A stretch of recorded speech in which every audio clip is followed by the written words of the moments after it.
Olá! Neste vídeo serão apresentadas as principais propriedades termodinâmicas de interesse da refrigeração industrial. Além disso, será detalhado um pouquinho mais sobre vazão mágica, relacionado ao escoamento da amônia no interior dos tubos. A temperatura. Temperatura se caracteriza por ser um conceito um pouco difícil de definir, mas temos uma percepção sensorial muito boa dela. Quando tocamos o objeto, normalmente sabemos se ele está quente ou frio. Mas a temperatura pode ser interpretada como uma medida de movimentação ou vibração das moléculas. Ou seja, se um objeto está com uma temperatura, um fluido está com uma temperatura mais elevada, pode ser interpretado que está tendo uma maior agitação das moléculas nessa substância ou objeto. Enfim, e o inverso também para uma substância mais fria. As substâncias elas costumam modificar as suas valores de propriedade de uma forma previsível e repetida com a temperatura. Isso facilita uma série de medições. E por último, os termômetros são os dispositivos utilizados para efetuar justamente uma medição precisa de temperatura. Isso que a nossa percepção sensorial, apesar de dar uma noção se está quente ou frio, não nos dá um valor exato. Como exemplo de termômetro, existem diferentes métodos de medição, como os que utilizam bulbo, infravermelho, também existem os PT100, NTC, termopares, enfim, uma grande variedade de instrumentos de medição. Considerando aqui uma sala que está a 20 graus Celsius e colocando no seu interior uma xícara de café bem quente, e também uma carne congelada, o que vai acontecer com as suas temperaturas neste contexto aqui de 20 graus Celsius? A temperatura do café irá se reduzir, enquanto que a temperatura da carne irá se aumentar. Isso está relacionado à lei zero da termodinâmica, que envolve a parte de equilíbrio térmico e também que o calor ele tem um sentido natural, que é sempre do mais quente para o mais frio. O sistema de refrigeração ele inverte esse sentido e, consequentemente, é necessário gastar energia, por exemplo, energia elétrica para ter esse efeito de frio.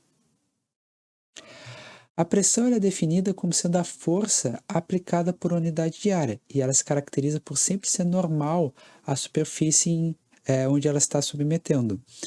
Então aqui, por exemplo, é só um zoom como se fosse na superfície de um material, onde eu tenho a área e a força que está sendo aplicada ela é normal.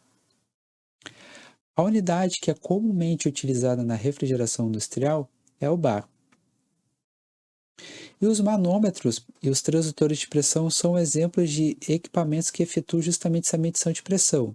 Enquanto o manômetro é um instrumento de construção mecânica, e necessário que sempre a pessoa que deseja ver a leitura ir até o dispositivo para efetuar, já os transdutores de pressão, por outro lado, eles já são equipamentos que possuem uma construção eletrônica que permite eles enviarem também esse sinal, de modo a serem vistos, por exemplo, em controladores ou também em supervisórios.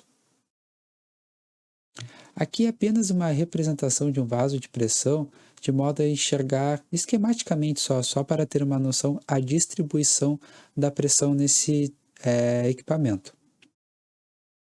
Volume específico é definido como sendo volume por unidade de massa, é dado pela seguinte equação. Já a densidade específica é justamente o inverso disso, sendo então a massa por unidade de volume. Para entender um pouco melhor esses conceitos, vamos considerar dois blocos, com o mesmo volume. Os pontinhos aqui representam a quantidade de moléculas no seu interior. Ou seja, aqui as moléculas estão afastadas, ou seja, nesse volume existe uma massa menor do que comparada a esse. Bom, olhando então para o volume específico, o que vai acontecer? Neste caso, como o volume é fixo, eu tenho uma menor massa para este caso do que para esse. Consequentemente, o volume específico neste caso é maior do que neste. E a densidade específica, por ser o inverso, agora olhando aqui, a minha massa dentro do bloco, ela é menor, por exemplo, neste caso aqui, e ela ocupa o mesmo volume. Então, a densidade específica será menor, enquanto para este caso, para o mesmo volume, tem uma maior quantidade de massa, a densidade específica será maior. Entalpia e entropia. A entalpia é uma propriedade de grande interesse para a refrigeração industrial, pois ela está associada, podemos interpretar ela de uma forma bastante simplificada como sendo a quantidade de energia, no caso, no qual a amônia se encontra no ponto onde estamos analisando. Então, vai determinar a quantidade de energia dela na condição onde ela está sendo analisada. E existe um processo isentálpico, que é quando o fluido ele passa por um processo e não há mudança no valor de entalpia, como iremos analisar posteriormente. Já a entropia é uma propriedade ainda um pouco mais difícil de defini-la, mas simplificadamente também podemos entender ela como sendo relacionada ao nível de desordem de um sistema. Ou seja, quando ocorre uma variação de entropia, podemos entender que houve perda de rendimento, perda de eficiência. E caso exista um processo isentrópico, é quando justamente o fluido passa por um processo e não há perda de entropia, não há mudança. Perda de entropia não, desculpa, não há mudança de entropia. Então, consequentemente, esse é um processo ideal. A vazão mássica.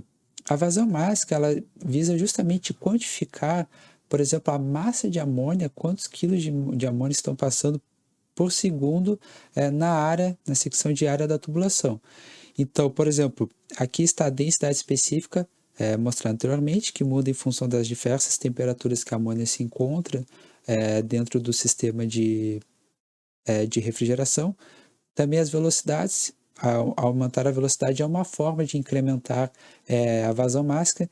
Enfim, esse é um parâmetro de interesse para dimensionamento do sistema e principalmente das tubulações também que serão utilizadas na construção do sistema de refrigeração industrial. Bom, então foram apresentadas um pouquinho mais detalhadamente as principais propriedades que compõem, que são de interesse para um sistema de refrigeração industrial, e também é apresentado o conceito de vazão mássica. Vale salientar que a entalpia será bastante utilizada posteriormente, e a entropia vamos também utilizar ela o conceito base. Muito obrigado pela atenção e nos vemos no próximo vídeo.